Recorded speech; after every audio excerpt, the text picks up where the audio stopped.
Hridobhaguhyarha param pare pare. Param param Vaishnavamani tad. Yaneti neti titadutsis rikshabaha. Visridya daurat mamananya sohida. Hridobhaguhyarha param pare pare. All right, word for word translation. Param, the supreme. Padam, situation. Vaishnavam, in relation with the personality of Godhead. Amananti, do they know? Tat, that. Yat, which. Naiti, not this. Naiti, not this. Iti, thus. Atat, godless.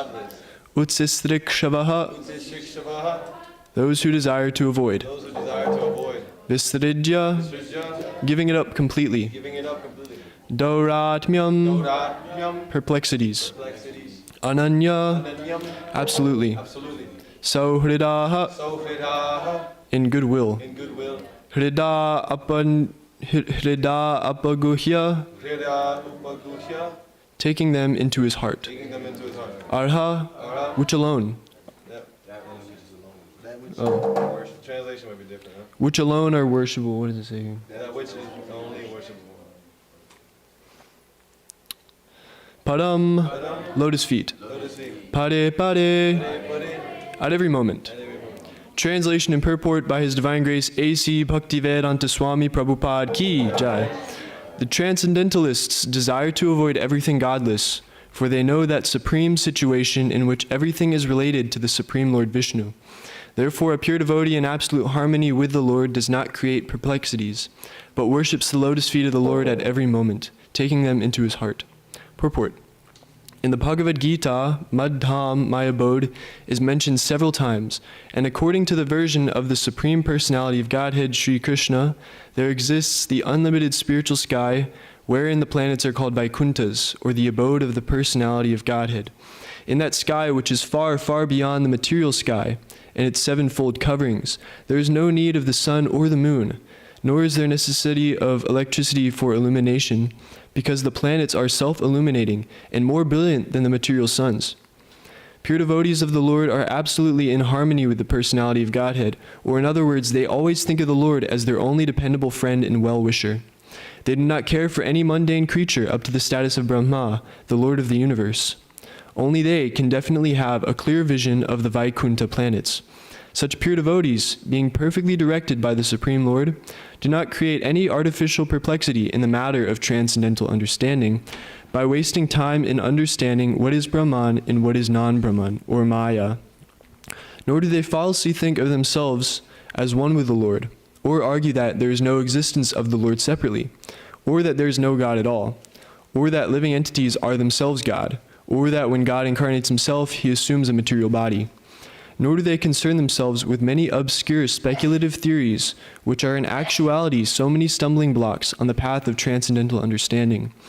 Apart from the class of impersonalists or non-devotees, there are also classes who pose themselves as devotees of the Lord, but at heart maintain the idea of salvation by becoming one with the impersonal Brahman. They wrongly manufacture their own way of devotional service by open debauchery and mislead others who are simpletons or debauchees like themselves. All these non-devotees and debauchees are, according to Vishwanath Chakravarti, duratmas, or crooked souls in the dress of mahatmas, or great souls. Such non-devotees and debauchees are completely excluded from the list of transcendentalists by the presentation of this particular verse by Shukadev Goswami. So, the Vaikuntha planets are factually the supreme residential places called the Parampadam. The impersonal Brahmajyoti is also called the Parampadam due to its being the rays of the Vaikuntha planets, as the sun rays are the rays of the sun. In the Bhagavad Gita 14:27, it is clearly said that the impersonal Brahmajyoti rests on the person of the Lord, and because everything rests on the Brahmajyoti directly and indirectly, everything is generated from the Lord. Everything rests on him, and after annihilation, everything is merged in him only. Therefore, nothing is independent of him. A pure devotee of the Lord no longer wastes valuable time discriminating Brahman from non-Brahman, because he knows perfectly well that the Lord, Parabrahman, is interwoven into everything by his Brahman energy, and thus everything is looked upon by a devotee as the property of the Lord. The devotee tries to engage everything in his service and does not create perplexities by falsely lording it over the creation of the Lord. He is so faithful that he engages himself as well as everything else in the transcendental loving service of the Lord. In everything the devotee sees the Lord, and he sees everything in the Lord. The specific disturbance created by a duratma, or crooked soul, is due to his maintaining that the transcendental form of the Lord is something material. Om Ajnanatimirandasya Jnananjana Shalakaya Chakshurun Militam Yena Tasmai Shri Guruve Namaha Shri Chaitanya Manobhishtam Stapitam Yena Bhutale Svayam Rupa Gada Mahyam Tadati Svapadantikam Vandeham Shri Guru Shiyatav Parakamalam Shri Gurun Vaishnavamscha Shri Rupam Sagrajatam Sahagana Raghunathan Vitam Tam Sajivam Sadvaitam Savadutam Parijana Sahitam Krishna Chaitanya Devam Shri Radha Krishna Padan Sahagana Lalita Shri Vishakanvitamscha. Hey Krishna Karuna Sindho Dinabandho Jagapate Gopesh Gopika Kanta Radha Kanta Namostate Tapta Kanchana Gaurangi Radhe Vrindavaneshwari Vrishabhanu Sute Devi Pranamami Hari Priye Vancha Kalpa Taripyascha Kripasantu Bhyevacha Patitanam Pavanipyo Vaishnavepyo Namo Namaha. I was supposed to do this before. Nama Om Vishnu Padaya Krishna Prishthaya Bhutale Srimate Bhakti Vikasa Swaminiti Namane. Nama Om Vishnu Padaya Krishna Prishthaya Bhutale Srimate Bhakti Vedanta Swaminiti Namane. Namaste Sarasvate Deve Gauravani Pracharine Nirvishesha Shinnivari Pashtadideshatarine Ugram Vira Mahavishnum Jvalantam Sarvatamukam Risimham Bhishnam Bhadram Mrityur Mrityam Namamyam. Hare Krishna Krishna Krishna Hare Hare Hare Rama Rama Rama Hare Hare. Translation: the transcendentalists desire to avoid everything godless, for they know that supreme situation in which everything is related with the Supreme Lord Vishnu. Therefore, a pure devotee in absolute harmony with the Lord does not create perplexities, but worships the lotus feet of the Lord at every moment, taking them into his heart. So, Prabhupada starts off by talking about the Vaikuntha planets, the Svadham, or the transcendental world. So we're in the material world right now. We're on a material planet called Bhumi, or Earth. And the idea is that on this planet, there's birth, death, old age, and disease, because this is a material planet. The nature of the only thing constant in the material world is change. That means everything's always diminishing. Things are coming into existence and they always diminish. There's nothing that ever existed in this material world besides the spirit soul, which is temporarily here, that is permanent. There's nothing of the material world that is permanent. And so, the spiritual planets, on the other hand, they're absolute. They don't need, Prabhupada's describing here that they don't need any artificial light, they don't need electricity, they don't need the sun and moon to depend on light. Whereas here, we're in the world of relativity, where everything is relative and we're dependent on so many things. We're dependent on the sun to see, to give us light. When we're in darkness, we have no ability to see. So this is a relative, it would be a relative deprivation of light. But in the transcendental world, it's not like that. Everything's self-illuminated. There's no duality of light and darkness. And actually, darkness itself doesn't actually exist, but it's actually the absence of something. It's the absence of light. Similarly, in the duality of heat and cold, cold doesn't actually exist. It's just the absence of heat. So heat's provided by the sun, and a lack of sunlight makes things cold, but cold doesn't actually exist. Similarly, darkness doesn't actually exist. It's actually a lack of sunlight, which can be, analogy could be made of, tamagun, how there's no such thing as darkness actually, but it's just our inability to see. So people find themselves in dark states of mind. That's only because they don't have Krishna consciousness. And so, The source of everything comes from the all-illuminating spiritual world. And here in the material world, we experience darkness because we find shelter in that which is not, in Maya. So in this connection, I want to read from a purport of Srila Prabhupada's for Srimad Bhagavatam, Canto 2, Canto 2, Chapter 4, Text 14. In the Svadam of the Lord, there is no need of sun, moon, or stars for illumination, nor is there need of electricity. So what to speak of ignited lamps? On the other hand, it is because those planets are self-illuminating that all effulgence has become possible. And whatever there is that is dazzling is due to the reflection of that Svadam. So here in the material world, actually everything is a reflection of the spiritual world, of the Svadam. That everything, all the variety found here in the material world can similarly be found in the spiritual world. So we go from place to place, body to body, looking for pleasure, looking for some kick, some rush. Because we want variety, we want thrill. If we've been doing something for a long time, say for instance you get a steady job, and you've been doing it for so long, everything's good, you got money, you got stability, everything's good, but you're bored. So naturally you find something else, and that may throw you into an unstable position. But you make that sacrifice because you really crave that variety. And so people have a impersonal understanding of the absolute truth, that it's all one, it's all just one light. But there's actually nothing to enjoy in that. Maybe we find, in the situation right now, we find that white light to be sort of a variety in that we aren't experiencing it right now, and to experience it would be a variety of experience. But to attain that state of experience in an absolute sense permanently would mean absolutely no variety. So this is actually, due to our conditioned state right now, that may appear attractive to just merge into a white light. But once you get up there and once you, cease to exist individually, as they say, there's really nothing there to enjoy. And obviously, to enjoy is not our purpose of life. We're supposed to facilitate Krishna's enjoyment. And as a byproduct, we enjoy too.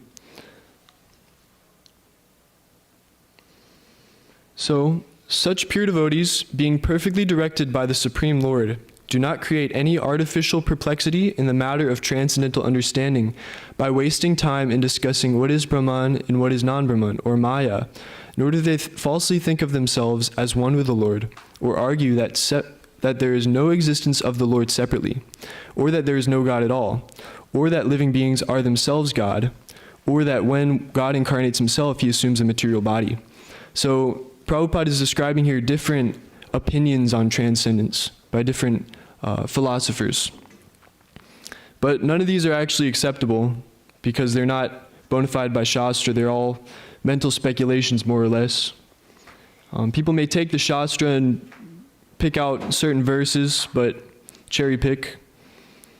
But the overall conclusion of the Vedas is that there is a personal God. We are infinitesimal living beings, and we're meant to engage in his service. We're the energy of the Lord, and the Lord's the enjoyer of his own energy. He created us for his enjoyment.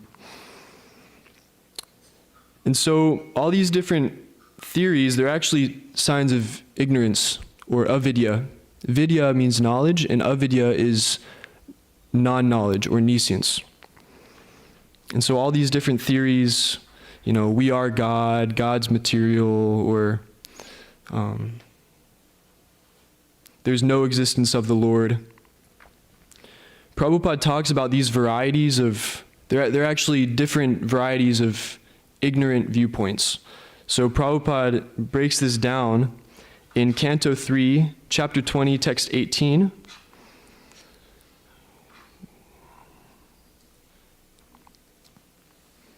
The translation is, first of all, Brahma created from his shadow the coverings of ignorance of the conditioned souls. They are 5 in number and are called Ta-misra, Andha-ta-misra, Tamas, Moha, and Moha-moha. So the conditioned souls or living entities who come into the material world to enjoy sense gratification are covered in the beginning by 5 different conditions. The first condition is a covering of tamasra, or anger. Constitutionally, each and every living entity has a minute independence. It is misuse of that minute independence for the conditioned soul to think that he can also enjoy like the Supreme Lord, or think, why shall I not be a free enjoyer like the Supreme Lord? This is a pretty long purport, and I could read this whole thing, but basically, Antata Misra is the atheistic philosophy that there is no God, and Anta Tamas is not knowing anything about the spirit soul, etc. So yeah, this is actually not so logical when we break it down even more. In the purport of which I'm giving a class, Prabhupada further says, apart from the class of impersonalists or non-devotees, there are also classes who pose themselves as devotees of the Lord, but at heart maintain the idea of salvation by becoming one with the impersonal Brahman. They wrongly manufacture their own way of devotional service by open debauchery. So, at the end of the day, these people, they may feel themselves very devotional towards God, but they think they're God. So actually they're being devotional towards themselves, actually. So Prabhupada, he often talks about what is selfishness, how there's gross selfishness of, I am this body, and I want to satisfy my senses. I won't help you satisfy your senses unless it also helps me satisfy my senses. So that's gross selfishness. But there's also subtle selfishness, which extends it to the support of nations, of communities, of different groups of races, and even genders, all in the bodily conception of life. It's still selfish. You're basically identifying with a label, and you feel identification with that. And so therefore you support that. And if there's a label that opposes your label, like someone in a different country and they're supporting you and y'all are fighting about your labels, then there's conflict. So this is extended selfishness. So this impersonalism, or this idea that we are God, we are all God, I'm God, you're God, everything is God. This is a form of extended selfishness, actually, because rather than identifying with, the reality that we're actually minute spirit souls, often on books, I've seen this on books, I've used it myself, it's very effective. People say, yeah, we're all one, man. And I say, okay, give me your wallet, because it's my wallet too, right? This is something Mahotsa taught us, and it actually worked on somebody one time. But yeah, this is a nonsensical idea that I am you, you are me, we are God. To say that would be similar to someone working at McDonald's, cooking the fries, to say, I am McDonald's. No, you're part and parcel of McDonald's, but you're not McDonald's itself. So, this extended selfishness, in the material world, extended selfishness seems to be problematic because I identify with my nation, and then because someone identifies with a different nation, it's problematic because there's conflict. But in this impersonal understanding, it seems that it's all in harmony, because if I'm God and you are God and we are all God, then there's no identifying with a label that would divide us. Rather, we're all united. So what's the problem with this? The Ishopanishad Mantra 11 says, Vidyam cha vidyam chayas tadvedo bhayam saha avidya mrityam tirtva vidyaya mritam ashnate.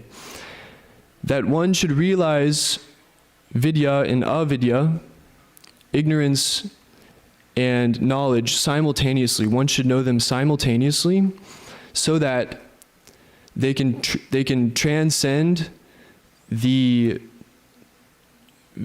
avidya mrityam tirtva, the nescient world of ignorance, and attain to the eternal world of knowledge. And so actually distinguishing these things is very key, because after all, we are in reality and we have reactions to our activities. And so if we're in ignorance, we're not going to be performing the right activities. And so Prabhupada mentions that they wrongly manufacture their own way of devotional service by open debauchery. So debauchery means basically promiscuity, illicit sex more or less. And so this idea that we're all God, we're all one, I could just do whatever the heck I want, it doesn't matter. It can open up one to performing illicit sex without feeling any guilt. So yeah, this ignorance of karma, it ultimately will bind one up. And it's very not good for the conditioned soul. It conditions them further and further. And also this idea, it's not actually devotion. The so-called bhakti yoga, but you're being devotional towards yourself. But real devotion actually entails self-sacrifice. If there's no sacrifice, then where's the devotion? You know, you're just doing what feels good. Sacrifice means giving something up for the purpose of, giving something up which you may like for the purpose of something higher. And so this is very key to sacrifice, to devotional service. And so this idea that we're all God, it's not at all in the realm of bhakti, because there's no question of sacrifice. So yeah, this is actually the last snare of Maya, this idea that we are God, I am God. This is the last snare of Maya. It's another, so in the material world there's 3 material modes, one of which is the mode of ignorance. And so this is, Maya, it's in the realm of ignorance. And so this idea that I am God, you are God,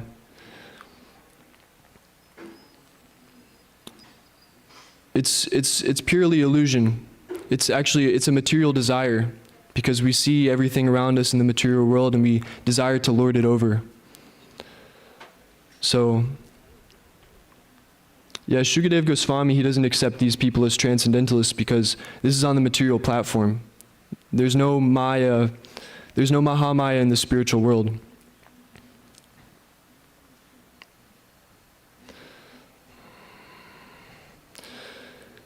So in the next paragraph, Prabhupada says, in the Bhagavad Gita, it is clearly said that the impersonal Brahma Jyoti rests on the person of the Lord. And because everything rests on the Brahma Jyoti directly and indirectly, everything is generated from him, everything rests on him, and after annihilation, everything is merged in him only.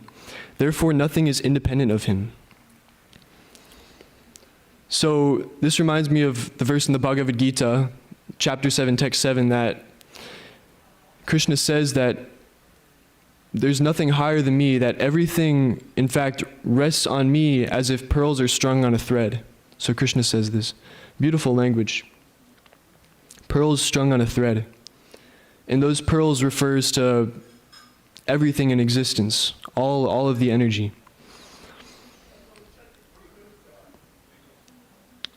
And so yeah, the Brahma Jyoti, this is what the impersonalists strive for. But ultimately, the Brahma Jyoti rests on the Supreme Lord, so it's not the highest goal. And when one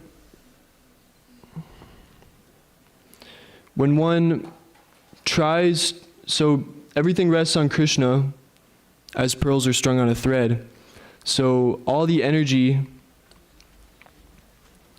it's Krishna's energy. It's not our energy. We're somewhere on the surface of one of the pearls, very minuscule particle of dust. And so nothing actually belongs to us to think that, you know, I created this, or I am God, this is for my enjoyment. It's completely false. And this mentality of falsely lording it over the creation of the Lord, it's the source of all perplexities. So when one recognizes that this body isn't mine, this nation isn't mine, everything here is temporary, nothing belongs to me, my body is temporary, then naturally one will not create perplexities. Perplexities are created in the material world in a I versus you sort of mentality. And when one sees the transcendental quality of all living beings, yasmin sarvani bhutani yatma eva bhut vijanataha tatra ko mohaka shoka ekadvam anupashyataha, that when one sees the super soul in everybody, that one sees the qualitative oneness in everybody, one has no reason to be in illusion or to fear. And so yeah, Adi Bhautika is one of the kinds of material miseries created by living entities, one of the perplexities.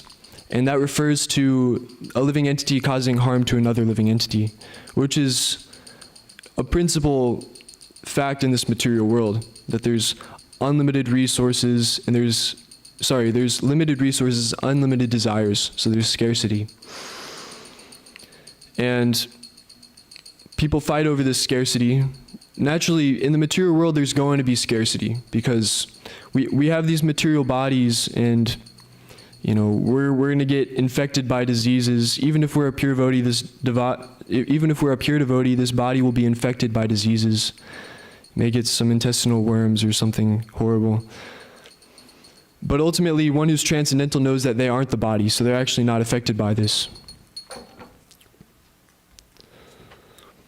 So in everything, just as pearls are strung on the threads of the Lord, the pearls is everything in existence. The devotee sees everything in the Lord and the Lord in everything. And Prabhupada uses this beautiful language of, by his Brahman energy, it's interwoven in everything. And thus everything is looked upon by the devotee as the property of the Lord. Interwoven in everything. So this brings up a name in Vishnu Sahasranam, Su Tantuhu, name 790 by the grace of Bhakti Vikas Swami, His Holiness. I know something about this.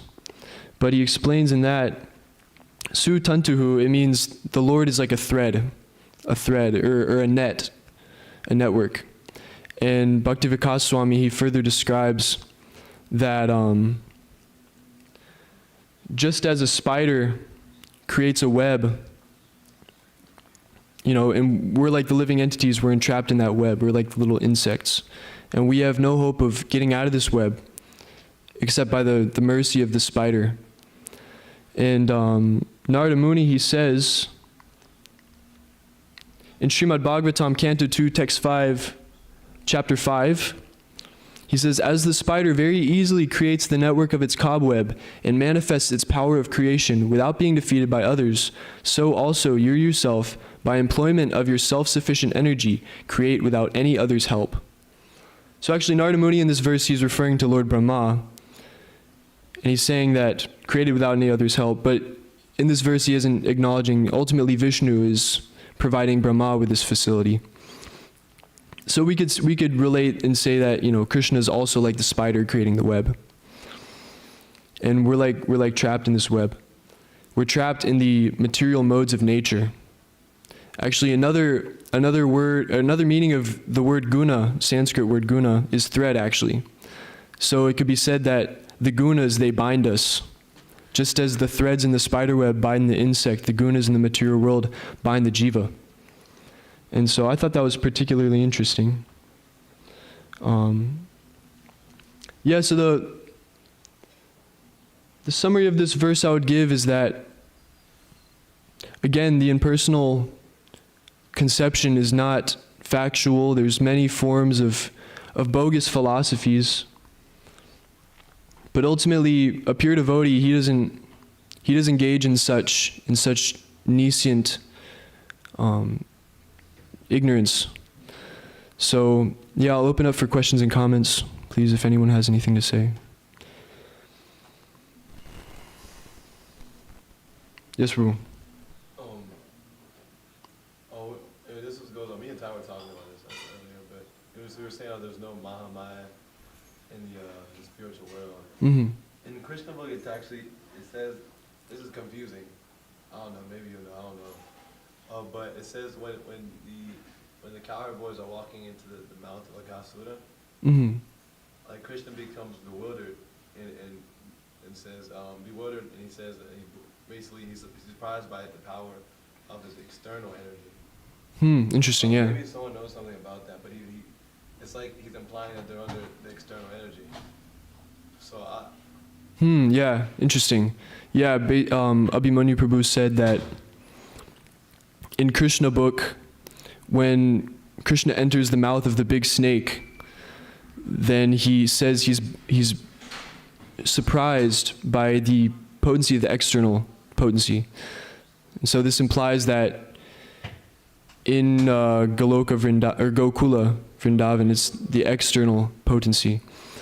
Yeah, I didn't. Yeah, it actually says external potency. That's what it says in Krishna book. Huh.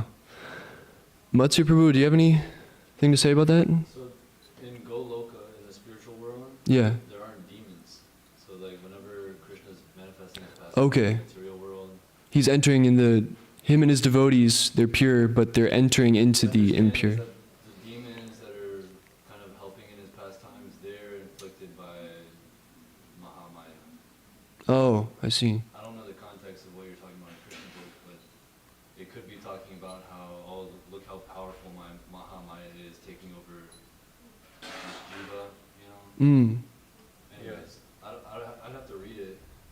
Yeah. One thing to consider is that in Goloka there is no Mahamaya, but in Bhumi Vrindavan, in Gokula, there isn't necessarily Mahamaya, but this influence of like demons and stuff is like, it's not there in the spiritual world.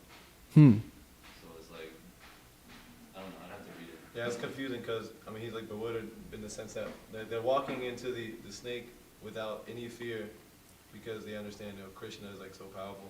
Right. Like the Krishna, so like, it's confusing because they're completely absorbed in Krishna, so I don't know. Yeah. I mean, in Krishna's pastimes, he seems to invite the external energy for some of his enjoyment, I guess. Yeah. Yeah, I guess even it can be under Mahamaya.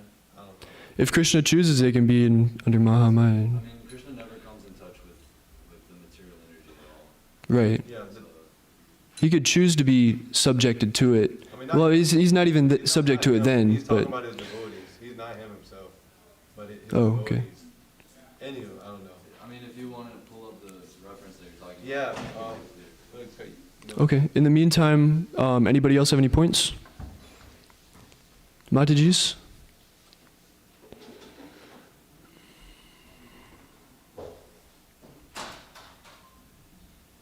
I found the word. He was momentarily aggrieved. He was also struck with wonder how the external energy works so wonderfully. And then it says he then began to consider how the demons should be killed. Although there's no factual concern by Krishna's part, he was thinking like that. So then there's just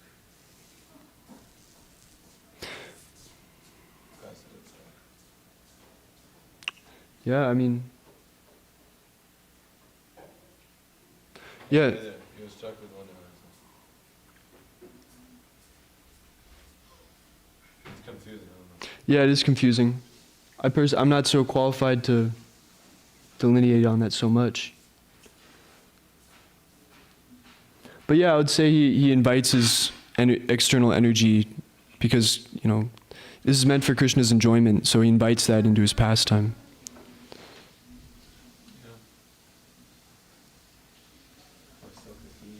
Yeah. Dang. If only Vishnu was here. Yeah.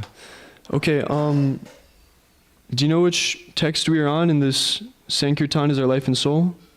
We were on the last. The last one, the very last one, huh?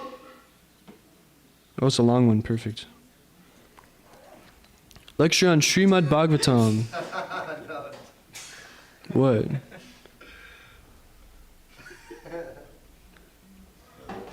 Okay, so I have to read the first paragraph, correct? And then I go on? yes. Okay. It is this Sankirtan which is the life and soul of our movement. The quotes from Srila Prabhupada presented here in chronological order to give a little feel for the evolution of Sankirtan and preaching in our Krishna consciousness movement. We can see how wonderfully Srila Prabhupada encouraged his devotees in their preaching efforts, going from street chanting and free pamphlet distribution to book printing and distribution as their most important activity. Hare Krishna. So this is a lecture on Srimad Bhagavatam, 7944, March 26th in 1976 in Delhi. Oh, no, that was on the I think we're before that. Oh, we are? Keep going. We just read his one about the fruit yesterday. The fruit. Okay, which one are we at? So I guess from so I think to Mayapur 1975. Mayapur, 1975. This is from a lecture? No, this is one big thing, but they're reading it like separately. Well, this is more from the Chaitanya Charitamrita. From I thought we read that. Kalki read this about the fruits yesterday. Or And this, that part too, huh? You can see it, so I think, Okay, I'll start there. yeah. Okay, so I think that we can put these two lines together and adjust them slightly to something like this. All the money in this world cannot equal the value of even one of these books. They show you how to solve all your problems and become free from so much anxiety and stress. So I'll read the next paragraph. Everybody is in anxiety in this material world, Maya. So our Krishna consciousness movement is to take that person or all of them from this Maya to Vaikuntha.